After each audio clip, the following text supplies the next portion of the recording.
আজ আমি যেমন, আমি সেটা নিয়ে প্রাউড। পারফেক্ট না হলেও ঠিক আছে।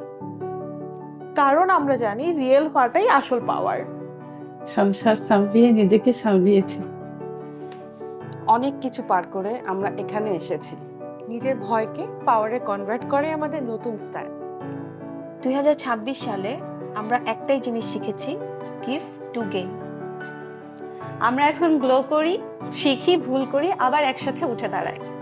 নতুন গোল, নতুন রোল, নতুন ড্রিম, সব ঠিক আছে। তুমি নিজের পাশে আসো তো। লামানোর পক্ষ থেকে সব অসাধারণ নারীদের জানাই হ্যাপি ওমেন্স ডে।